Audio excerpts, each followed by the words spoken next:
¿Qué tal están? Imagina un hombre que 200 años antes de que existieran las hojas de cálculo quiso convertir el bien y el mal en una fórmula matemática, capaz de decidir con números si una ley, una guerra o incluso un beso eran moralmente correctos. Ese hombre no solo lo intentó, dejó su propio cuerpo disecado y vestido sentado en una vitrina de Londres, como prueba final de que la razón podía vencer hasta a la muerte. Se llamaba Jeremy Bentham y su idea, que lo bueno es simplemente lo que produce más placer que dolor, sigue determinando hoy las leyes que nos gobiernan, la economía que nos mide y los algoritmos que deciden qué vemos en una pantalla. En este sentido, hay que decir que fue un filósofo que tuvo una gran influencia y, a modo de introducción biográfica e intelectual, hay que decir que Jeremy Bentham nació en Londres en 1748 en el seno de una familia acomodada de juristas y murió en la misma ciudad en 1832 a los 84 años, dejando tras de sí no solo una obra filosófica descomunal, sino una instrucción muy particular: que su cuerpo fuera disecado, vestido con su propia ropa y expuesto en una vitrina de madera y cristal.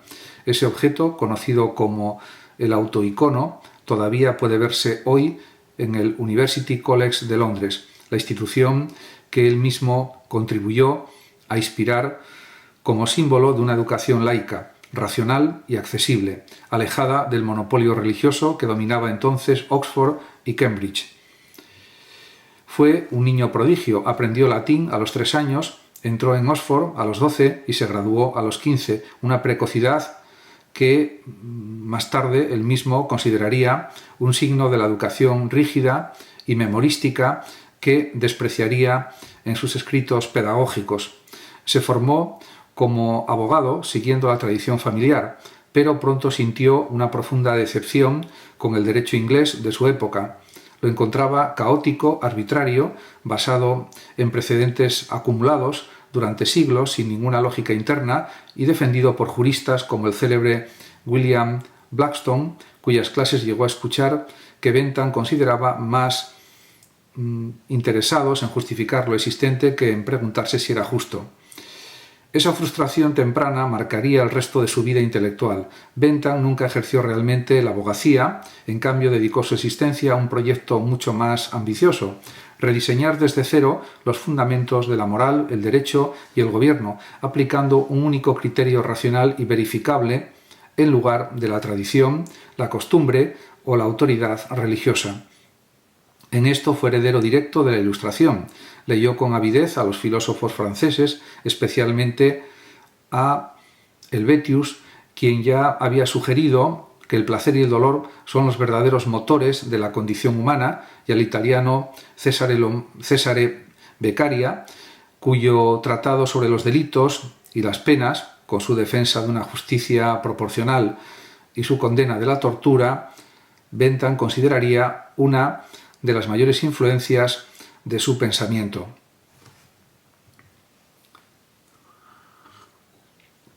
Bentham vivió además en un momento históricamente convulso. Fue testigo de la Revolución Americana, de la Revolución Francesa y de las primeras décadas de la Revolución Industrial en Inglaterra. Simpatizó inicialmente con los ideales revolucionarios franceses. De hecho, la Asamblea Nacional Francesa lo declaró ciudadano honorario en 1792, aunque después se distanció del rumbo violento que tomó la revolución. Esa combinación de entusiasmo reformista y desconfianza hacia el caos revolucionario explica buena parte de su proyecto filosófico. Bentham no quería destruir las instituciones existentes por la fuerza, sino reconstruirlas racionalmente, ley por ley, mediante la razón aplicada al cálculo del bienestar humano. A lo largo de su vida reunió un círculo de discípulos y colaboradores que llegarían a conocerse como los filósofos radicales o utilitaristas, y entre ellos destacan James Mill, quien educaría a su propio hijo John Stuart Mill directamente bajo los principios de Bentham, convirtiéndolo desde la infancia en el heredero intelectual designado de esta escuela. Bentham nunca se casó ni tuvo hijos propios. Su vida giró casi por completo en torno a la escritura, la correspondencia con reformadores de toda Europa y América y un incesante trabajo de codificación legal que lo mantuvo activo casi hasta su último día. Hay que decir también que En cuanto a sus obras principales, pues la producción de Bentham fue tan vasta que buena parte de ella permaneció inédita en vida, dispersa en miles de manuscritos que todavía hoy se siguen editando en la Universidad de Londres. Entre sus obras fundamentales, publicadas en español bajo estos títulos, destacan, traducidos lógicamente estos libros, Fragmentos sobre el gobierno, de 1776, su primera obra importante, un ataque directo a los comentarios legales de Blackstone y una primera formulación de su método reformista, Introducción a los principios de la moral y la legislación, de 1789, su obra maestra, y el texto fundacional del utilitarismo clásico, donde expone de manera sistemática el principio de utilidad y el célebre cálculo hedonista o cálculo de la felicidad. Panóptico, de 1791, es un libro que trata del diseño de una arquitectura carcelaria circular que permitiría la vigilancia constante de los reclusos con el mínimo esfuerzo, concebido como aplicación práctica de sus ideas sobre reforma penal y control social, y que siglos después inspiraría los análisis de Michel Foucault sobre el poder y la vigilancia. En cuanto a defensa de la usura, de 1787, es un texto económico con argumentos que anticipan el liberalismo económico, la libertad de fijar tasas de interés sin restricciones legales, etc. Deontología o ciencia de la moral es una obra publicada póstumamente a partir de sus manuscritos, donde desarrolla las modificaciones y las implicaciones prácticas de su ética. Realmente escribió otras muchas obras y realmente tuvo una gran influencia. El pensamiento de Bentham pues influyó en toda Europa continental y en este sentido hay que decir que tuvo una cierta dependencia de editores y discípulos, especialmente de Dimon, para ordenar y difundir su obra, y es un rasgo curioso de la biografía intelectual de Bentham. Escribía compulsivamente, en un flujo casi ininterrumpido de ideas, pero rara vez terminaba y pulía sus textos para la publicación inmediata.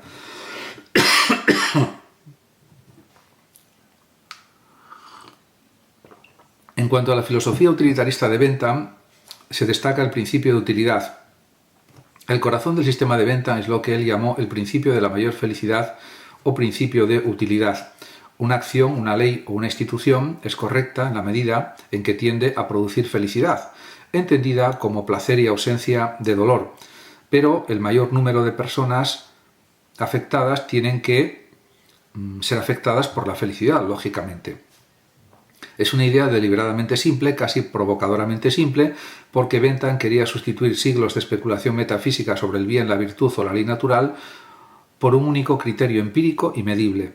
Bentham parte de una observación psicológica que considera evidente por sí misma. Los seres humanos están gobernados por dos soberanos amos, el placer y el dolor.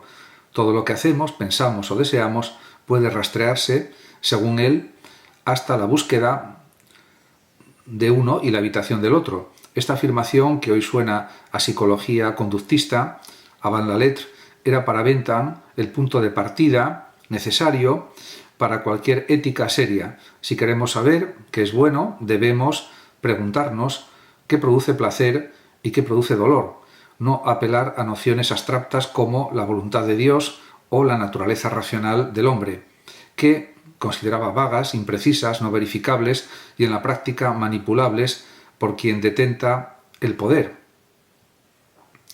De esta forma, él habló del cálculo hedonista.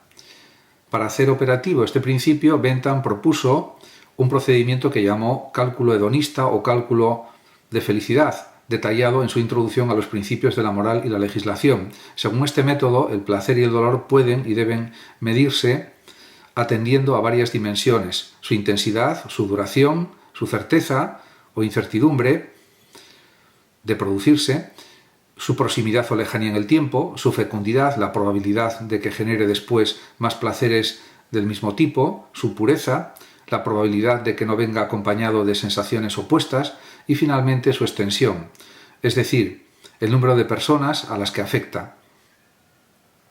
En cuanto a la ambición de Bentham, era radical: convertir la ética en una disciplina cuasi matemática donde legisladores y jueces pudieran, en principio, sumar y restar unidades de placer y dolor para determinar la política o la sentencia óptima, del mismo modo en que un contable calcula ganancias y pérdidas, aunque nunca llegó a aplicarse literalmente de esta forma cuantificada. El espíritu de este cálculo sobrevive hoy en disciplinas como el análisis costo-beneficio de las políticas públicas, por ejemplo, y la economía del bienestar. En cuanto al tema de la igualdad radical y la crítica de los derechos naturales, uno de los aspectos más subversivos del utilitarismo de Bentham fue su insistencia en que a efectos del cálculo el placer o el dolor de cada persona cuenta exactamente igual sin importar su clase social, su sexo, su raza o incluso su especie.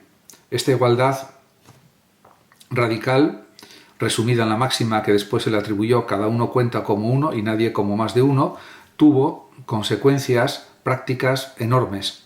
Llevó a Bentham a defender en una época en que era escandaloso hacerlo la igualdad legal de las mujeres, la despenalización de la homosexualidad, en un ensayo que permaneció inédito por su contenido explosivo para la época, y el bienestar de los animales, tema del que también se ocupó.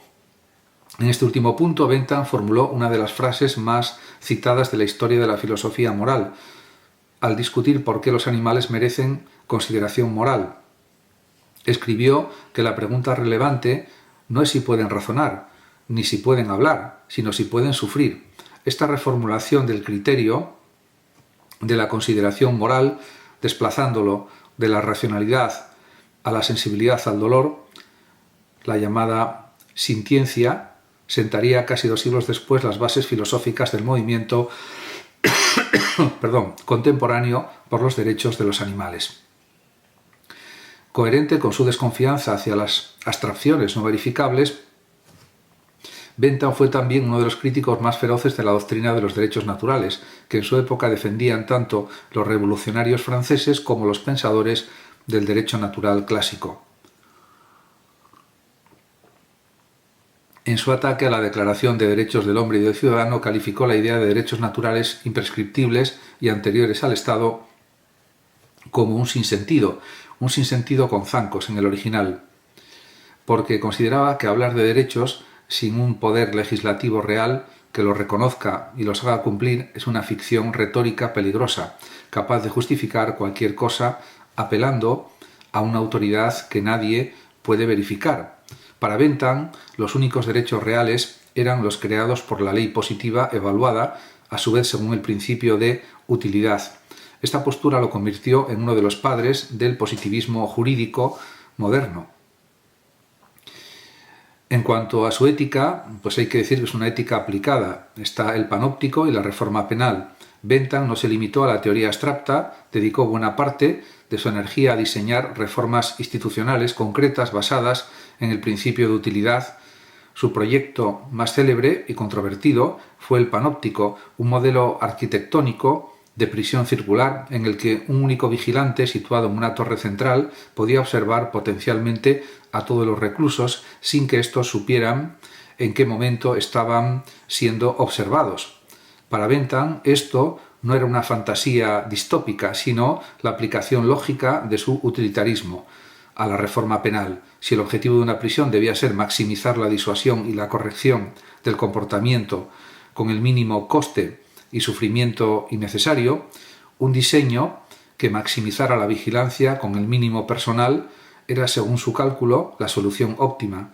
El proyecto nunca se construyó tal como él lo imaginó, pero el concepto sobrevivió como metáfora filosófica del poder disciplinario en la sociedad moderna, especialmente a través de la relectura que haría de él el filósofo francés Michel Foucault en el siglo XX.